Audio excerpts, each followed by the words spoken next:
तमाम क्लासों की तालीमी वीडियोस हासिल करने के लिए हमारा चैनल सब्सक्राइब कर दें और साथ घंटी को भी दबा दें ताकि हमारी हर आने वाली वीडियो आपको नोटिफिकेशन में मिल जाए।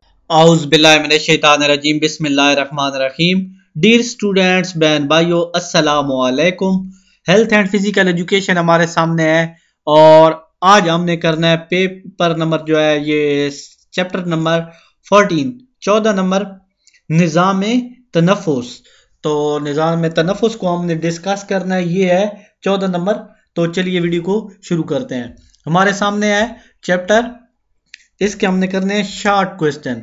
पहला सवाल है, निज़ाम तनफ़ुस से क्या मुराद है? सांस लेने के निज़ाम को निज़ाम तनफ़ुस कहा जाता है। इस निज़ाम के तहत ताज़ा हवा फेफड़ों में जाती है और गंदी हवा मसलन कार्बन डाइऑक्साइड फेफड़ों से बाहर खारिज होती है। तो ये तो बहुत ही आसान बात है, हर बच्चे को समझ आ गई होगी। तनफ़ुस के अमल कितने तरीके हैं? यानी तनफ़ुस के अमल के कितने तरीके हैं? तनफ़ुस के अमल के दो तरीके हैं। दरामद तनफ़ुस, इस अमल के तहत हवा फेफड़ों में दाखिल होती है, यानी बंदा सांस लेता है। बरामद तनफ़ुस, फेफड़ों से हवा खारिज होने के बाद के अमल को बरामद तनफ़ुस कहते हैं।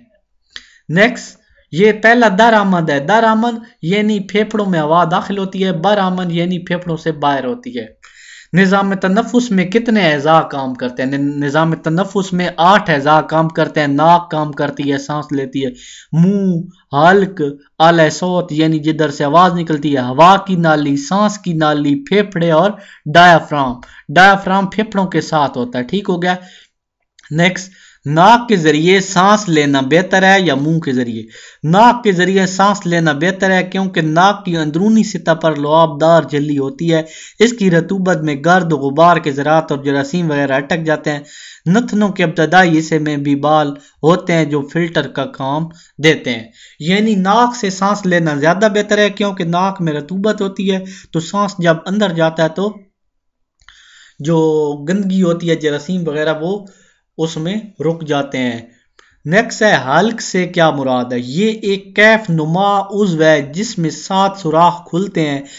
2 कान के, 2 नाक के, एक खुराक की नाली का, एक सांस की नाली का, एक कान का, मुंह का। हल्क सांस लेने और खुराक निगलने की मुश्तरका गुजरगाह है। जब हम खुराक निगलते हैं तो क्या होता है? तो एक पे तो एक ढकना जिसको एपिग्लॉटस कहते हैं, सांस की नाली का मुंह बंद कर देता है। फिर तो ये है कि हाल क्या है? हाल के कैफ नुमा, जिस तरह वो कीफ नहीं होती जिससे डीजल पेट्रोल डालते हैं, उस तरह का सुराख होता है। उसमें 7 सुराख खुलते हैं, 2 नाक के, 2 कान के, खुराक की नाली का एक, मुंह हल्क सांस लेने और खुराक निगलने की मुश्तरका गुजरगाह होता है। हम खुराक निगलते हैं तो एक ढकना जिसको एपिग्लॉटस कहते हैं, सांस की नाली का मुंह बंद कर देता है। फेफड़ों पर मुख्तसर नोट लिखें। हमने फेफड़ों के बारे में आप बात करनी है।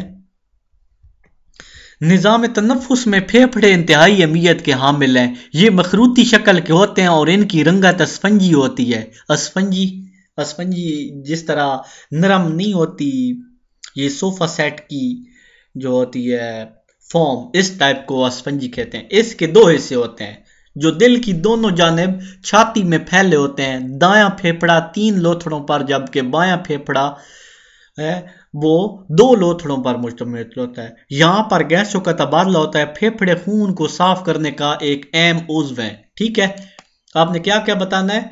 फेफड़े इंतहाई जरूरी अहमियत के हामिल हैं, मखरूती शक्ल के होते हैं, इनकी जो रंगत है स्पंजी टाइप होती है। 2 हिस्से होते हैं, एक दायां एक बायां। दायां जो होता है उसके 3 होते हैं और बाएं के 2 लोथड़े होते हैं। गैसों का इनमें तबादला होता है, जिस्म का अहम जुज़्व है, खून भी साफ करता है। नेक्स्ट चीज, निज़ाम तनफ़ुस के दौरान ऑक्सीजन कितने फीसद अंदर जाती है और कितनी बाहर हो जाती है? ऑक्सीजन 21% अंदर जाती है, फेफड़ों में पहुंचती है। 16% सांस बाहर निकालते वक्त बाहर खारिज होती है। नाइट्रोजन कार्बन डाइऑक्साइड की कितनी मिकदार अंदर जाती है और कितनी बाहर आती है?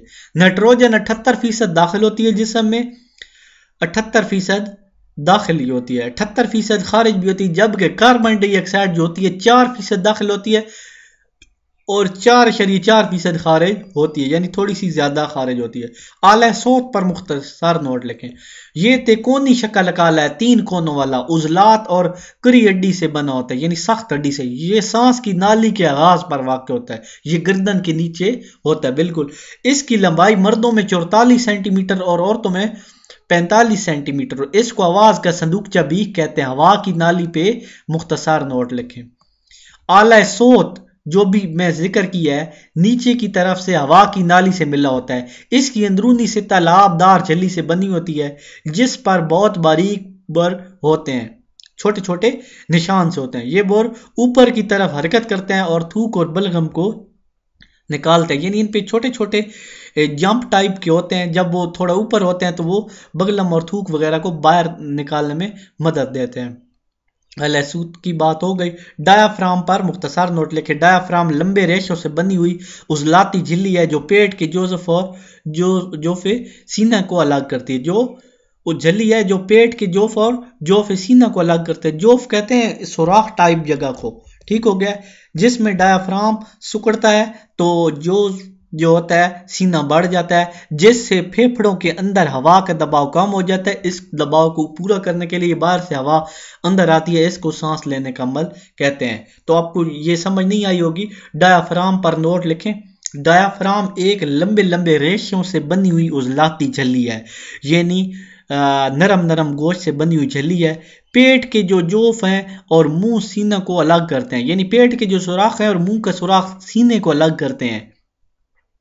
जब डायाफ्राम सिकुड़ता है, डायाफ्राम एक छोटा सा जिस्म का टुकड़ा, तो वो सिकुड़ता है तो जोफ सीना बढ़ जाता है, यानी जिस वक्त आप सांस लेते हैं तो वो सिकुड़ता है पेट और वो सीना बढ़ जाता है, जिससे फेफड़े के अंदर हवा का दबाव कम होता है। यानी जिस तरह गुब्बारे को दबाया जाता है तो हवा का दबाव कम होता है और वो बाहर निकलती है। फिर उस हवा को पूरा करने के लिए बाहर से हवा अंदर ली जाती है, तो इस अमल को सांस लेने का अमल कहते हैं। इंशाल्लाह नेक्स्ट वीडियो में कामत और कामती नुकाइश करेंगे।